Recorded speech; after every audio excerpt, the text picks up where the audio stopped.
جب وہ بھاگ کر آگے اس کو دیکھنے لگے تو دیپو پانی میں تڑپ رہا تھا، بہت بری طرح سے اپنے ہاتھ پاؤں چلا رہا تھا اور ایک دم سے وہ پانی میں غائب ہو گیا۔ عصام انکل بہت زیادہ گھبرا گئے کیونکہ دور دور تک سناٹا تھا۔ وہ بھاگتے ہوئے اس ووڈن کیبن میں گئے کیونکہ یہ تب کی بات ہے جب موبائل فونز نہیں ہوتے تھے۔ وہاں پر ایک لینڈ لائن نمبر تھا۔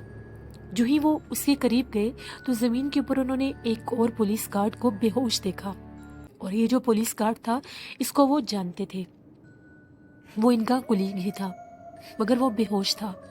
تبھی انہوں نے بہت مشکل کے ساتھ اس کے فیس کے اوپر جب پانی سپرے کیا تو اس کو کچھ ہوش آیا، تو وہ بہت ڈرا ہوا تھا اور یہ کہہ رہا تھا کہ دیپو مجھے مار دے گا، دیپو آپ کو بھی مار دے گا، یہاں سے جلدی چلیں، دیپو ابھی آ جائے گا۔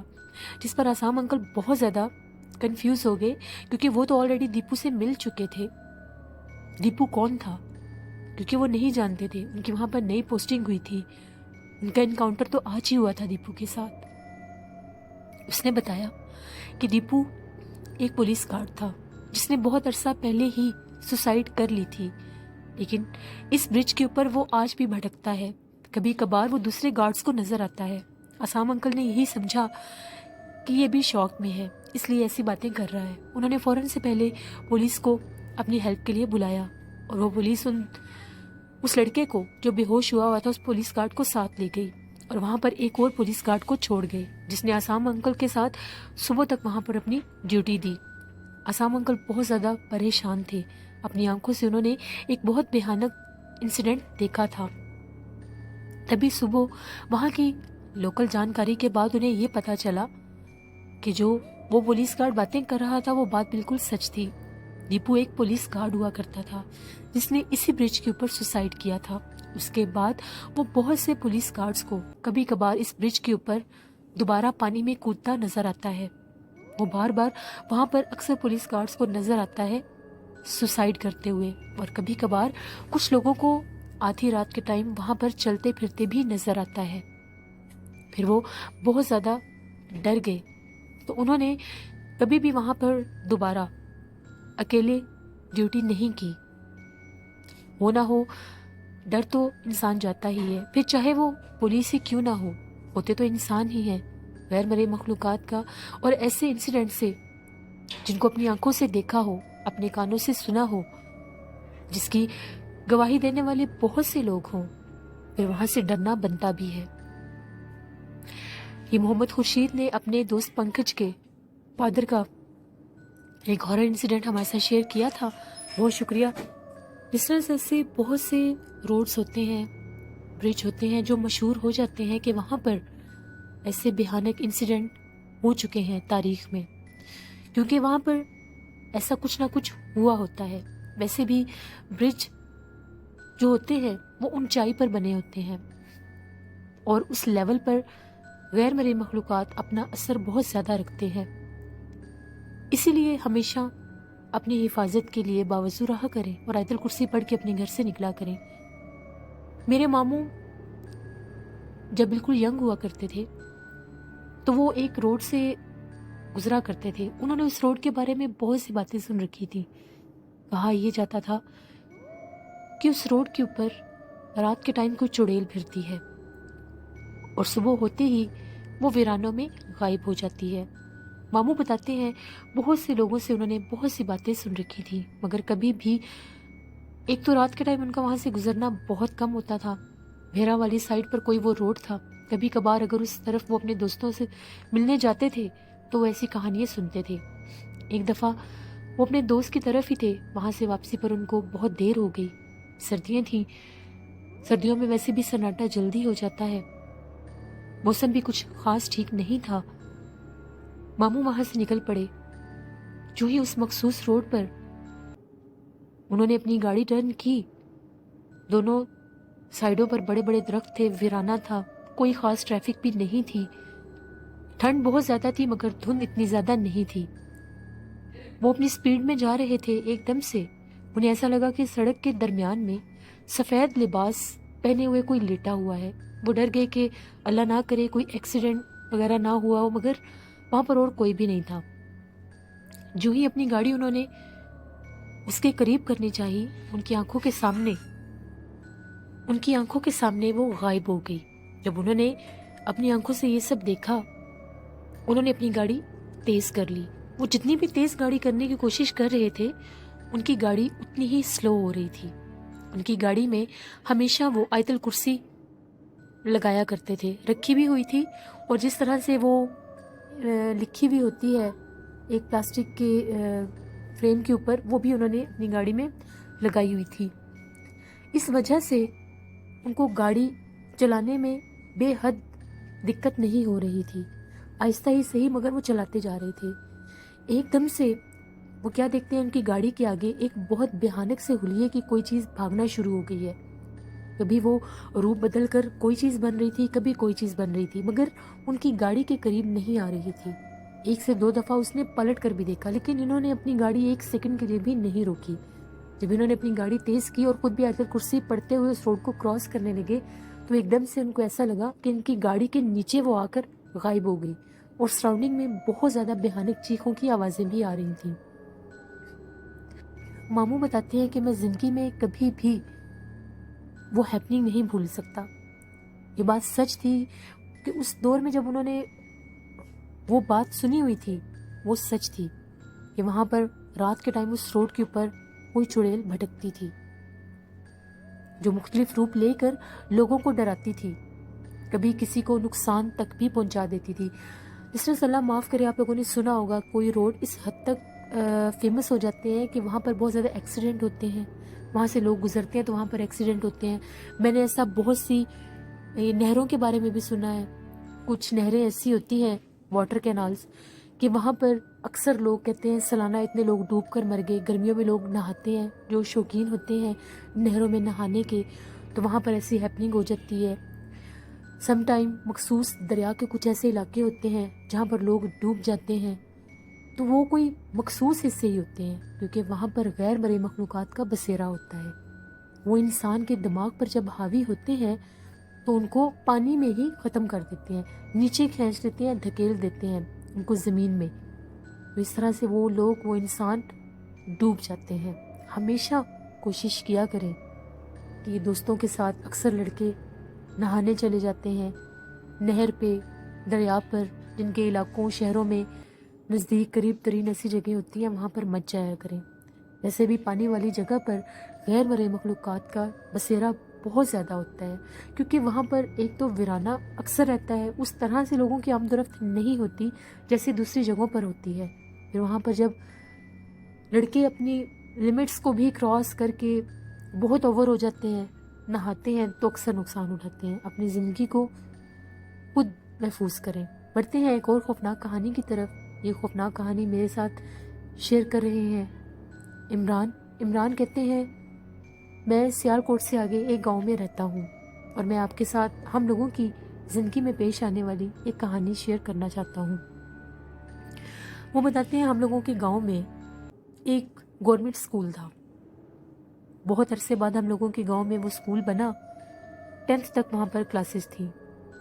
اس سکول میں بہت شوق سے گاؤں کی بچیوں نے ایڈمیشنز لیے، کیونکہ بہت شوق تھا سب کو پڑھنے کا۔ جو لوگ شہر میں بھیج سکتے تھے وہ تو اپنے بچوں کو بھیج دیتے تھے، مگر جو گاؤں کے باقی لوگ تھے وہ نہیں بھیج سکتے تھے۔ تو جب وہاں پر سکول بنا تو سب بہت خوش ہو گئے۔ وہ جو سکول تھا وہ آبادی سے تھوڑا ہٹ کر بنایا گیا تھا، یعنی کہا یہ جا سکتا ہے کہ جس طرف ویرانے تھے وہاں پر سکول کی وہ بلڈنگ تعمیر کر دی گئی۔ وہاں پر اکثر لڑکیوں کو یہ شکایت ہوتی تھی کہ وہاں پر ان لوگوں کو جب بھی وہ لوگ اسکول میں اکیلی ہوتی ہیں، ایک مخصوص حصہ تھا جہاں پر انہوں نے درختوں کے ساتھ کچھ جھولے لگائے ہوئے تھے۔ اکثر لڑکیاں چھٹی کے بعد وہاں پر کھیلا کودا کرتی تھیں، تو وہ بتاتی تھیں وہاں پر اکثر ہمیں بہت بھیانک چہرے والی کوئی عورت نظر آتی ہے، جو کبھی کبھار درختوں میں کھڑی ہوتی ہے، کبھی کبھار جھولوں میں کھڑی ہوتی ہے، اور کبھی کبھار باتھ روم والی سائڈ پر ہوتی ہے۔ 1 سے 2 لڑکیوں کو وہاں سے بے ہوشی کی حالت میں بھی اٹھایا گیا۔ میری ایک کزن تھی، وہ بھی اسی اسکول میں پڑھتی تھی، 8th کلاس کی وہ اسٹوڈنٹ تھی۔ ایک دفعہ چھٹی کے بعد وہ بھی اپنی فرینڈس کے ساتھ